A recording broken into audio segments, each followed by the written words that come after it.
Bienvenidos a la tercera temporada de Agentes 305, con la conducción y producción de Carlos Morales. Nuestro invitado para este programa, el Trainer Hall of Fame, Bob Baffert. Les recordamos que este programa llega a ustedes por cortesía de La Coreana, auténtica comida venezolana en el Doral. Patrocinado también por Bets América 007. Juega, gana y cobra seguro con la mejor plataforma de apuestas en línea para toda Latinoamérica. Y los amigos de Adjusting Experts, sus mejores aliados para cualquier reclamo contra los seguros por daños a la propiedad en el estado de la Florida. Finalmente, les recordamos que está prohibida la reproducción total o parcial de este programa sin el consentimiento de sus productores.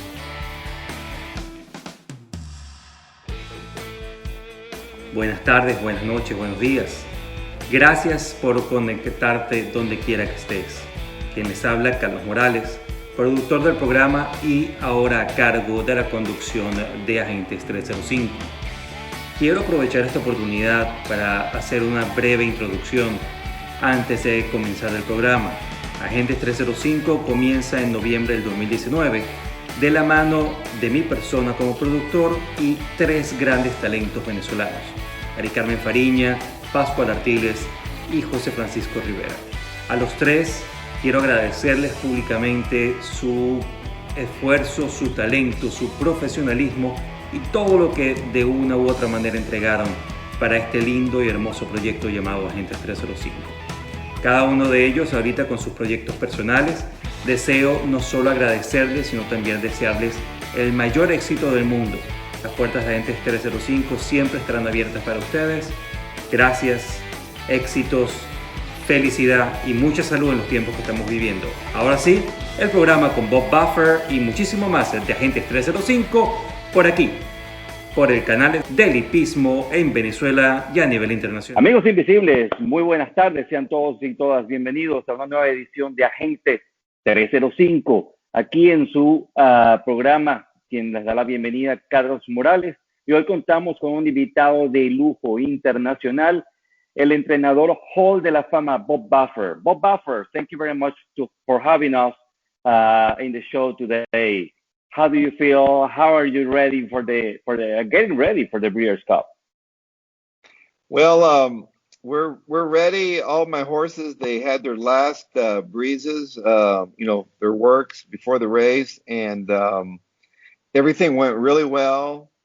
And now they ship out early Tuesday morning. They get to Kentucky around right after lunch at noon. And then we just get ready. We enter tomorrow. Mañana, okay. we put the entries in, and we'll see what post positions. That's going to be very important.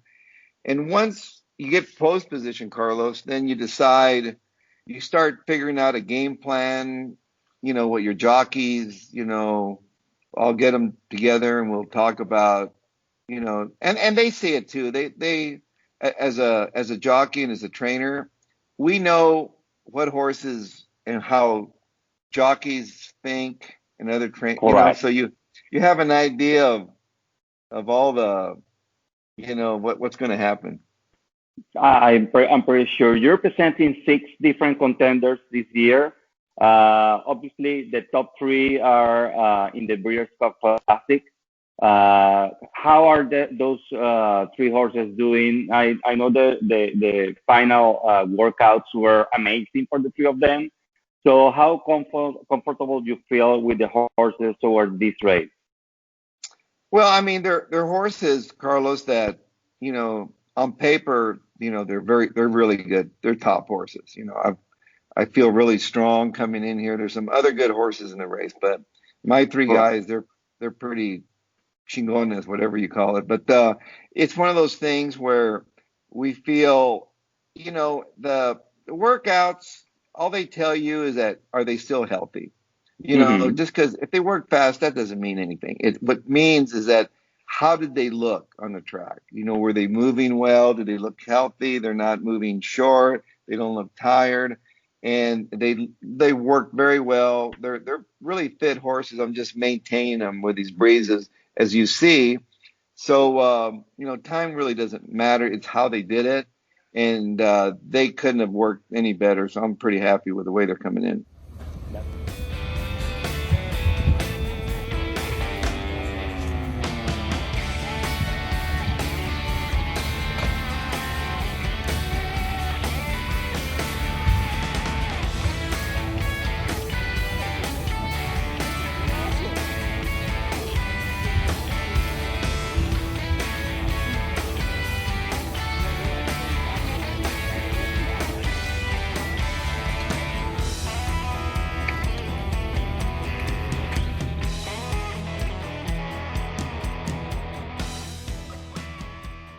That's perfect. What about Princess Noor? Everybody is like, it's one of the heavy favorites, I would say, for the Breeders' Cup juvenile filly. Princess Noor, I think she's a gifted filly. Matter of fact, I was going to run a 2-year-old named Spielberg in the juvenile, and I changed my mind because he's still a maiden and he's run, thirds and these grade 1 races and stuff. But I worked him with Princess Noor the other day, and she just like said adios, Spielberg. Correct. And so I thought, you know what? He's not ready. He's just not mature enough. So I just ran him 30 minutes ago in a maiden race at Del Mar, and he won going a mile. Wow. So that's good. So yeah, and so that's a good sign that because I think he's a nice horse, but he's just not mentally ready for it. But I did. So that tells you right there that Princess Noor, she's won all her races. Her numbers aren't really good, her buyers and all that. But Carlos, she's winning geared down. Victor Espinoza, who rides her, I always tell him, don't win by a lot. I used to tell him, American Pharoah, save me something. No, don't win by a lot, because if you save all the horse you can save, it's easier on me as a trainer, because if they go too fast, it's hard on them. So she's done everything. She's won in second gear in all her races, but she's ran against some nice fillies. But I think, to me, I wouldn't trade with any of them.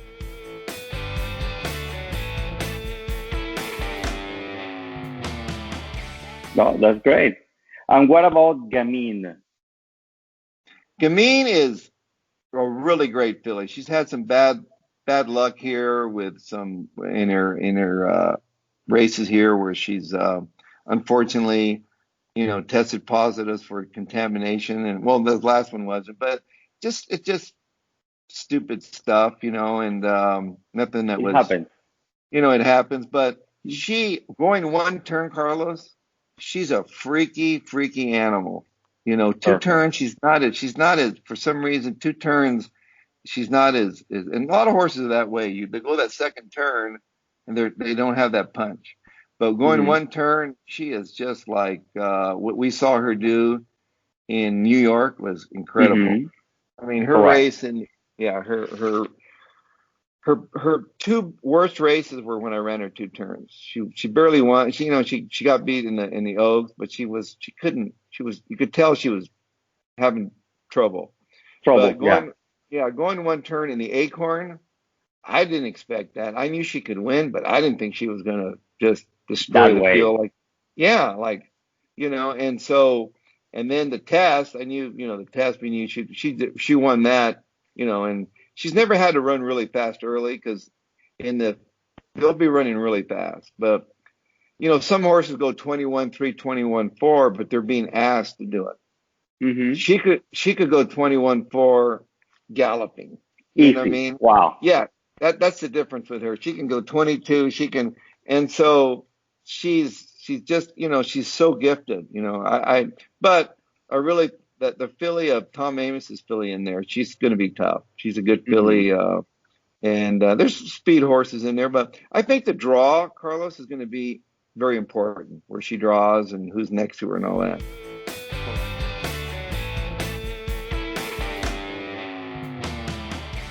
Correct.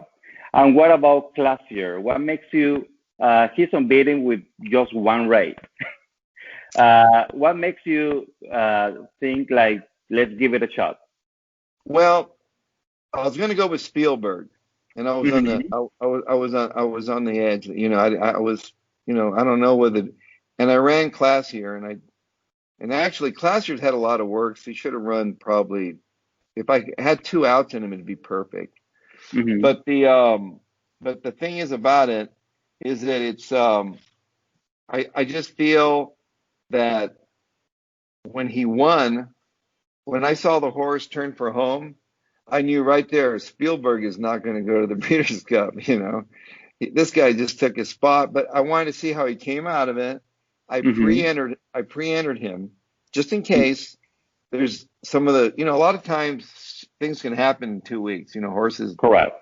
they drop out, they get sick, or a lot of things can happen. So if he's in there, at least I can think about it and watch and see what happens.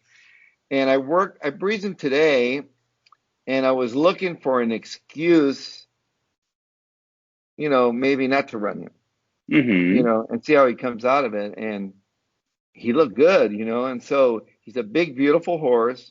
I think he should love 2 turns. Okay. And so we'll ship him there, and hopefully if he ships well and if he's then we're going to enter him and see, hopefully when we get there, because the only thing I worry about young horses is they get sick, Mm-hmm. and I had a lot of horses getting sick. So a lot of things can happen between now and then. So from here on out, this whole week, Carlos, we're just like holding our breath because something can happen. Just like Derby, somebody's going to be out of the Derby. You So, never know. but so right now, today he looks great. I think that horse, Jackie's Warrior of Asmussen, he's looked brilliant Mm-hmm. going 1 turn. Correct. And so, but when they go 2 turns, like Amin, she's brilliant 1 turn, but 2 turns, they're not as brilliant. We don't know that yet until it happens. And you don't know, Carlos, until you actually do it. I remember American Pharoah. He broke his Mm-hmm. maiden in Del Mar Futurity. Just brilliant. I've never had a horse look that good. Took off, and then I knew right there, never have to worry about that.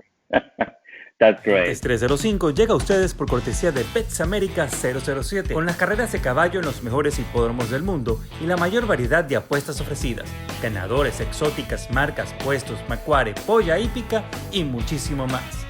Juegue, gana y cobra seguro sin comisiones y el mismo día con Bets America 007. I would like to go a little bit further about your career, because one of the things that we do in this show is not just talk about all everything you have right now, but also how you get here. So you begin as a quarter horse jockey and trainer back in the 70s in your native Arizona. What makes you change from quarter horse to thoroughbred?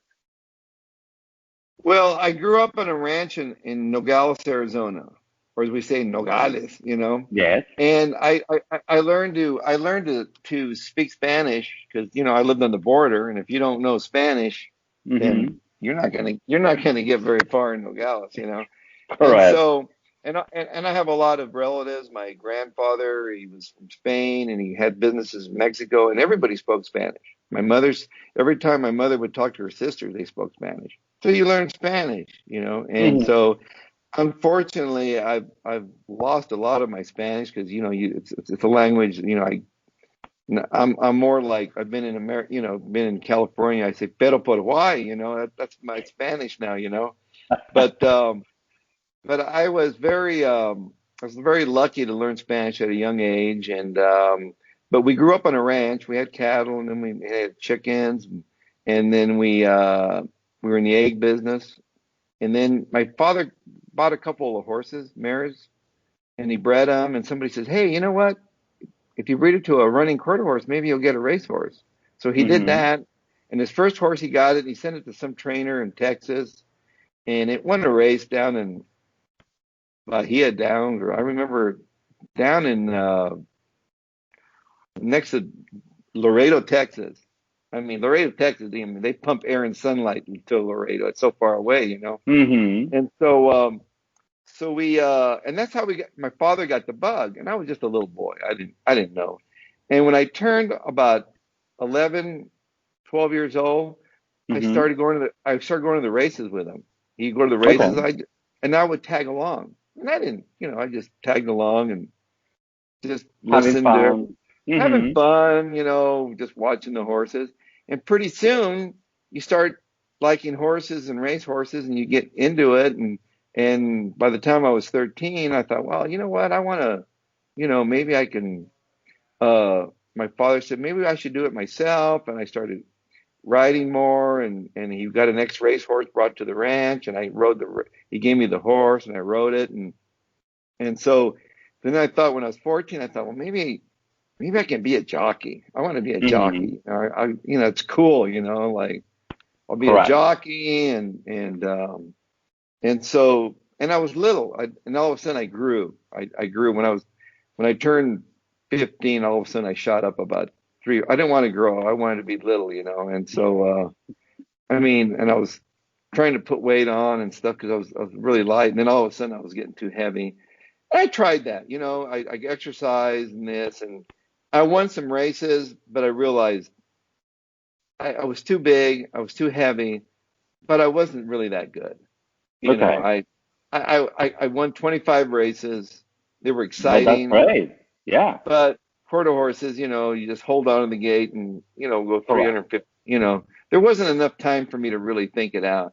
I did ride a few thoroughbreds, which was pretty ugly because my Wow. leg, I couldn't, my legs, you would realize these guys, Wow. your legs. And I ran a mile one time, and by the Mm-hmm. time I got to the stretch, I couldn't stand up in the saddle. I had to sit, Wow. and I couldn't pull the horse up. My legs were completely numb, and I thought, Wow. wow, it was scary. Unbelievable. It was scary. So I thought, I'm not going to do that. So I give a lot of these thoroughbred jockeys are just incredible athletes, Carlos. And Athlete. Yeah. I always joke that when I rode a horse, if it Mm-hmm. was if it was 30-1, 29 of it was me, So you know, but it was dangerous, and I realized it's too dangerous for me. I did it as a I didn't do it to do it professionally. I just did it Mm-hmm. like to have fun. And so and I decided, you know what, I'm not going to do this. Agentes Got it. 305 es presentado por cortesía de La Coreana, lo mejor de la comida venezolana en Doral. Hamburguesas, patacones, arepas, por supuesto, empanadas y mis preferidos que son los panes con pernil y queso. La Coreana en Doral, desde 1981 le está brindando a usted lo mejor de la comida venezolana. Horario especial por la situación del COVID de martes a sábado de 12 del mediodía a 10 de la noche y los domingos de 6 de la tarde a 10 de la noche. Tome nota del número telefónico y llame para que haga sus pedidos en La Coreana, lo mejor de la comida venezolana en Doral. Got it. And what do you remember of your first victory with Flipper Star in 1979? That name Flipper Star was because of the TV show Flipper? No. It was some Oh. guy named. It was named. I don't know where the name came from, but I was training for these people, and they had a really good quarter horse. And Mm-hmm. they bought the quarter horse and they bought these mares, but the mares were enfolded with thoroughbred, and so they gave it to me to train. And so I trained it. I think Flipper Star ran like 4 furlongs, maybe, or Mm-hmm. it wasn't nothing serious. And I had some other. They weren't serious thoroughbreds, But Okay. I did win. I did win a little thoroughbred fraternity going 4 furlongs as a 2-year-old. But my game was a quarter horse. I had really good quarter horses. And I in '83 I moved to Los Alamitos. I always wanted to go to Los Alamitos and be a trainer. And I took really good. I won all the big races. And in '88, '89 I met this guy Mike Pegram who was friends and had a piece of a quarter horse. And he Mm-hmm. owned thoroughbreds. He said, why don't you go to thoroughbreds? I said, I can't go to thoroughbreds. I can't. You got to spend, that's a lot of money. I can buy a good quarter horse for, 20, 30, 40,000. So they Mm-hmm. said, what? I said, well, how much do you need? I said, I need at least, I'm thinking of a big number, I got to have at least 300,000. And they started laughing at me. I says, shit, we're going to give you like 1 million. What are you talking about? You can't. I said, well, so I said, well, vámonos, So I, I said, give me a year. I said, give me 1 year to learn this while I got my quarter horse. I didn't give up my quarter horse. So one year I claimed some horses just to figure it out, Carlos. Mm-hmm. And then I went to Keeneland, and the first thoroughbred I bought, I was there for like 5 days. First 3 days, I couldn't. I went to bid on horses. I see a horse I Mm-hmm. like. I had $20,000 to spend. Okay, Mm-hmm. I was with a guy. I go every time it'd bring 300. It'd bring 400. I go, this is ridiculous. How can people Wow. give this? This is, you know, Mm-hmm. these guys are pendejos. What are they doing giving all this money for these horses? You know? All right. And so I go over there, and finally I see a horse I like. He looked like a big, long quarter horse. So Mm-hmm. I went over, I followed him up there, and I start bidding, and he hits 20,000. He's 22. So I tell this guy this owner that I have, hey, keep going. I love this horse. And he stops at like 23,000. Mm-hmm. I said, come on. He said, no, I'm not going to go. He says, if you like him so much, you have other people. You'll find Mm-hmm. owners. And he said that he sort of got me like sort of mad, you know? Mm-hmm. So I said, yeah, you're right. You're right. So I bid 25, 26. All of a sudden, I bid 30, and I'm thinking, híjole, what am I going to do? I don't have 30,000, you know? And I'm thinking, I swear, I can still remember. I'm Mm-hmm. thinking, please, somebody hit this horse at 31 and get me out of this trap. And 30,000, 30,000, 30,000. I'm starting to get nervous. Sold. Sold. And I'm going like, damn. So I go, so the guy comes and gives me the slip, and I fill out my Mm-hmm. address, date of birth, when I was born, everything, right? So right away, I go down to go look at the horse. I better go look at this horse. And I go look at him. He's this big, good looking horse. And so then all of a sudden they start paging me. They say, Bob Baffert, please come to the office. Mm-hmm. So I go up there and I go, yeah, I just heard my page. He says, yes, sir, you just bought a horse and you don't have credit established. Okay. And so I tell him, yeah, well, I came with an owner, but I'm Bob Baffert. I'm a quarter horse trainer, and everybody knows who I am, and Mm-hmm. like I was trying to be a big shot. Mm-hmm. Sorry, sir. We need to get your credit. So luckily, I traveled with a check with me, just in Mm-hmm. case. So I said, here, I'll pay for the horse right here. I have a check, because usually they give you 2 weeks to pay for the horse. I said, Okay. I thought you could have, 2, 3 weeks to pay for it. He says, you do, but if you establish credit, you didn't establish credit, so now you have to pay for him now. Mm-hmm. So I wrote the check out, and then they wanted to call my bank, and they wanted to To they check. wanted Yeah. to see if I had the funds in there, and I wasn't even sure if I had the funds in there, and I didn't Mm-hmm. want to, but I did. I barely had the funds in there. Wow. I think I had 35,000 in there. That was my whole savings. So I get back there, and I go back there to California, and I shipped the horse to Los Alamitos, and I called some quarter horse buddies. I brought the horse. They came to see him, and so I sold him that week, and so but that's how I got. And that horse was 30 slews, and Mm-hmm. he won the Breeders' Cup Sprint. It was my That first is Breeders' Cup. correct. That is correct. Your first Breeders' Cup Sprint in 1992. For the stretch, she leads by 2. LBO is putting in a run toward the inside. 30 Slews is set down for the drive. Sheikh Al Badu is coming with his run down the center of the racetrack. Then Super Strike. Rubiano's 8 lengths from the lead. And it's Mia Farah leading the way with the 16th to come. 30 Slews, her only challenger. Mia Farah trying to hold. 30 Slews surges to victory. It's 30 Slews who wins by a neck. Mia Farrow is again second, and Rubiano was third, and the time was 1:08 and 1. Wow. You know what we call that? What my father says? Wow. He's que leche. How lucky. It is que leche. Yeah, Definitely. I've had a lot of que leche moments in my life, believe me.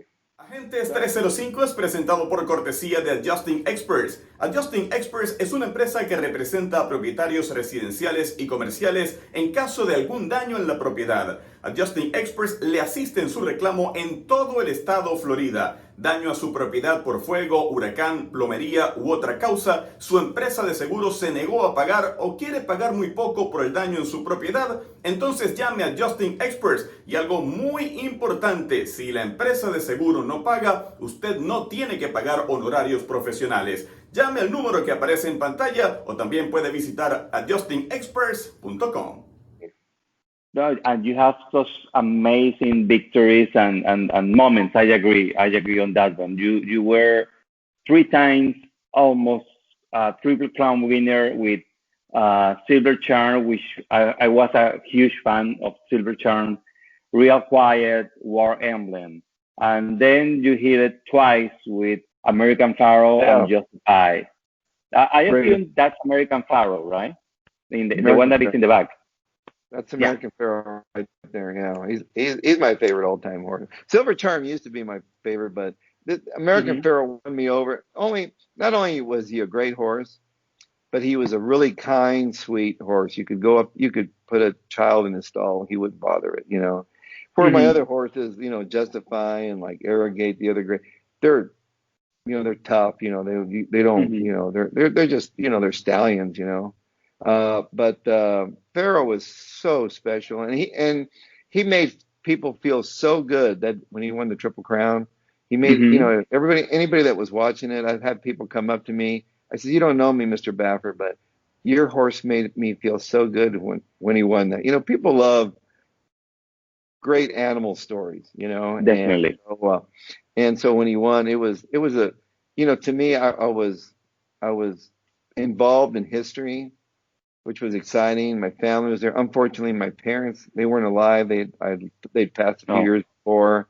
So it was very, it's sort of sad, but I had all my family, my brothers and sisters, and they were all, they could have been there to share it with me. But it was it's the greatest sports memory in my life. I don't doubt it. I remember that race. I remember the Belmont Stakes, just the way how he actually won that race. My heart stopped beating, like, wow, this is happening, and this horse is so amazing. So I totally understand your feeling and the feeling of all the people around you. This is a big achievement, and that it is great, honestly. You have won also the Dubai World Cup 3 times. How does it feel to win one of the richest races in the world horse race industry? Oh, the first time I went there, it was very exciting. I didn't know what to expect. As a matter of fact, it's so far. I remember Silver Charm. I didn't know how he was going to run because it's hot. It's in the desert. You have to walk. It's far away, the barn from the track. It's totally different. And so I remember we trailered him over there about an hour or two before the race. He acted like he was falling asleep. And I thought, wow, I thought the trip was getting to him. And I remember we gave him a bath and when he got in the paddock, then he woke up, then he came to life, but he had me a little bit worried, because I thought maybe, I didn't know you don't know what to expect when you run there. And then he wins it, and it's like so exciting. And, here's a Derby winner. He wins the Dubai World Cup. And the Sheikh Mohammed and his brothers, they have so much a passion for horses. And they came down and they wanted to touch him. They all patted him. Wow. It's really cool. I mean, they just love horses. They love the sport. And you can tell that horses, how much they mean to them. And so they all came down and I've noticed every time I've won it, they want to come down and touch that horse. They want to touch the greatness. Okay. And it's pretty, to me, I was like, wow, it's pretty, it's like, they're the most powerful guys in their country. But yeah, that horse just wowed them, they just, and it's a great race. And Silver Charm is now the danger in second. Here comes Malik in third place. On the outside in fourth is Swain. Then picking them up is Lucavage. Down the straight they come. And it's Baron, Silver Charm and Malik. These are the three at the head of affairs. Picking them up all the far side is Lucavage. Here comes Swain this side. Silver Charm goes for gold. It's Silver Charm from Lucavage from France on the far side. Baron's back in third. Malik is in fourth. And it's Lucavage on the far side. He's beaten at the moment. It's Lucavage, Silver Charm, Malik in third. On the outside, it's Swain, but it's Lucavage. But Silver Charm comes again. This is incredible. Swain is flying. Swain might beat the favourite. What a finish in prospect. Silver Charm and Swain. It's a photo. It's a great photo finish to the Dubai World Cup. Who's won it? Silver Charm or Swain on the outside. A truly sensational finish to the 1998 Dubai World Cup. And unfortunately, we couldn't run it this year, but hopefully, and Arrogate's win will probably go as the most exciting race ever in my life. What he did that night was pretty incredible. And anybody that was there or watched it was like, what did we just witness? We just witnessed greatness at a level of, you know, that's why I thought 1.5 lengths to Bob to Hitch, and here comes the big A. To me, you know, Secretariat has always been like the bar. Correct. And that night, I said, that's my Secretariat. That's as close as I've come to Secretariat. Wow. That the way he ran that night, it was just like in a movie. And everybody, I remember all the sheikhs, they all came down to see that horse. They wanted to get and he was owned by an owner from Saudi Arabia, which is huge. And so it was to me, it was very emotional for me because I'd never, that's the greatest performance of a horse that I've ever trained. And actually, he had two great performances. When he won the Breeders' Cup, when he ran down California Chrome. I mean, Arrogate he's one of the all-time great horses. I mean, he was just unbelievable what he did in the Travers, and you know, and it's unfortunately his last few races were it wasn't him, and I still beat myself up. I mean, I should have just given him some time off, you know. And of all the horses that you have trained with more than 3,000 victories, if you can give us like a top three of those horses that you believe these are my top three horses, which will be? Well, you got to, you know, justify American Pharaoh, Arrogate. They're definitely my top three. They were just, you know, and then I've got some other great ones in there. Point Given, Silver Charm, Real Quiet. He was a great horse. Silver Bullet Day. She was great, you know. And so, you know, and these, you know, I have, you know, like the other horses, you know, they retired them as 3-year-olds right away, so they never got to their full potential. But Justify and Pharaoh were incredible horses in their game. Agentes 305 llega a ustedes por cortesía de Bets America 007, con las carreras de caballo en los mejores hipódromos del mundo y la mayor variedad de apuestas ofrecidas, ganadores, exóticas, marcas, puestos, macuare, polla hípica y muchísimo más. Juegue, gana y cobra seguro sin comisiones y el mismo día con Bets America 007. And is there any horse not trained by you that you wish that, God, I would love to train that horse if I had the chance? Oh, there's been quite a few, you know. I would have loved to have trained Spectacular Bid. I thought he was, you know, Seattle Slew. Oh, definitely. What a horse. Seattle Slew. And a horse like Secretariat. You imagine having a horse like Secretariat? No, you know, that's a dream come true. Yeah, and so, you know, horses like that too. You know, I like to go back and see all these good horses. I've seen so many good horses run, you know, but I really think Spectacular Bid, Seattle Slew, and Secretariat, those are just, you know, horses that I've watched, you know, not personally, but on that were just unbelievable. What's the key of your success? What do you think is the key thing that defines Bob Baffert styles in training and in the success in your career? You know what? I'm very curious. I'm constantly learning, Carlos. I just constantly I don't really I've never really taken a day off. I just go. And so I just, I want to play at this level. So I know if you're going to play at this level, that means you have to have the right clientele. That means you have to go out and find these horses. And I used to have to go out and buy my own. And now I'm finally it took me 30 years to finally get to the point where people send me horses. Mm-hmm. Before I used to have to go buy Real Quiet for 17,000 or Silver Charm for 80 and this and War Emblem, I found him for $1 million a month before. I had to do it. And now all these big time, clientele, they say, Bob, I want to send you a horse. And they send me Justify, Windstar, they send me Justify, and all these people, it's all about results. You have to have the results. And you have to have a good horse. And when you get a good horse, it's just like managing a baseball or football team. If you have the players and you can't win, you're not going to last very long, No, and so once you prove that you can if you get a good horse and everything goes well, they stay healthy and good, then that's how it makes it easier for me. But still, it's a lot of pressure. no doubt about it. And more when you have so many good horses and all the investment around it, you have to do it the best way possible always.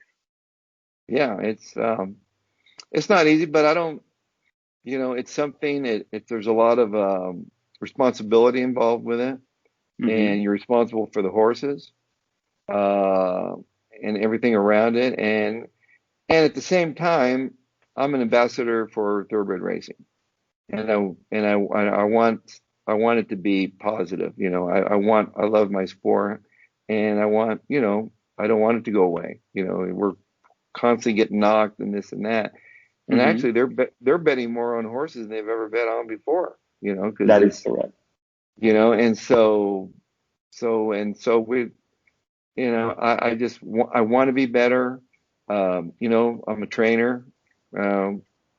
Mistakes are made, Mm-hmm. but at the end of the day, I'm responsible. It's under my watch, and I try to get better, and so that's all we can do. But I'm just looking forward to Breeders' Cup. It's exciting. You're always they're hard to win, Carlos. They're hard to win. Definitely. But they're exciting when you do win them, just like the Derby. Coming Mm-hmm. in this year, I wasn't sure if I could beat Tizela. I knew I had a good horse, didn't know, and we win, and it's just exciting, and I love it. I love it. I love to see my owners, my clients. You see that look on their face. I've been there. I want everybody. I wish I could win it for everybody that I ever trained for, but it's not going to happen. But hopefully, I think it's going to be a great Breeders' Cup. We've got some good horses. The Classic's good. Unfortunately, no fans, so it takes away from the excitement of it all. Mm-hmm. But it's something we just have to deal with. That is correct. Who will be riding? Improbable, Maximum Security, and Authentic is going to be with Johnny B, right? Yeah, Johnny rides Authentic. Improbable is Red Ortiz. Okay. And Luis Saiz is teamed back with Maximum Security. Perfect. And Gamin's Johnny B. Princess Noor is Victor Espinoza. Mm-hmm. And Classier he's picking up a new rider, Florent Giron. Florent Giron, yes. Flo, the funny Frenchman, the funniest jockey I know. Well, that's great. Any jockey that you would say, I like the way how you perform? Which are your I don't want to put you in a difficult situation, but is there any jockey that you feel like if you feel more comfortable or to working with together? Well, I mean, in California, you know, I come from the quarter horse world where we ride one jockey and he gallops them and he rides them. So, you know, and so I'm real comfortable with these jockeys. I mean, I ride Ortiz. He's like, you know, one of the top riders in the country. Johnny V, Hall of Famer. You know, I want to be able to go to sleep at night and not worry about the ride. You know, because I know they're smart. They know they've ridden. There's a big difference when you're riding a horse that's a heavy favorite in a big race. If you're 10, 20 to 1, they're easy to ride because, you know, there's no pressure. It's like a, you're the last batter and you got to hit a hit to win or stay alive, or a pitcher, you know, one pitch to one more out to end, you know, so a lot of pressure. And you want guys that have been through that. Guys like Mike Smith, he's not riding, but there's, you know, the guys that I have, you know, Victory won Triple Crown. You've got, you know, they're not gonna let the moment get them nervous. They're gonna worry about the horse, getting the horse there. That's perfect. Last but not least, what do you wish will be your legacy of Bob Baffert in the horse racing world? That you know, he took care of his horses. He loved his horses, and damn, he won a lot of derbies. Well, that you already accomplished, and I'm pretty sure there's a lot more to see from Bob Baffert in the future. Yes, sir. That's great. Thank you very much for your time. Can you share with us a message inviting everybody to watch the show Agentes 305 in Spanish? Let's give it a try. Well, I'm trying. Todos hay que, how do you say sí? Hay que, I need help here. Conectarse. Conectarse con el Breeders' Cup. Right. Lo invito a qué? Conectarse. Yeah. Lo invito a que conectarse con el Breeders' Cup, a ver si Bob Baffert puede ganar todas sus carreras. Perfecto. Thank you very much. I do appreciate it. It's been an honor and a pleasure. Our doors are always open, and look forward for your continued success. And yes, why not? All your horses beating and winning in the Breeders' Cup 2020. Thank you very much. I appreciate it. Gracias.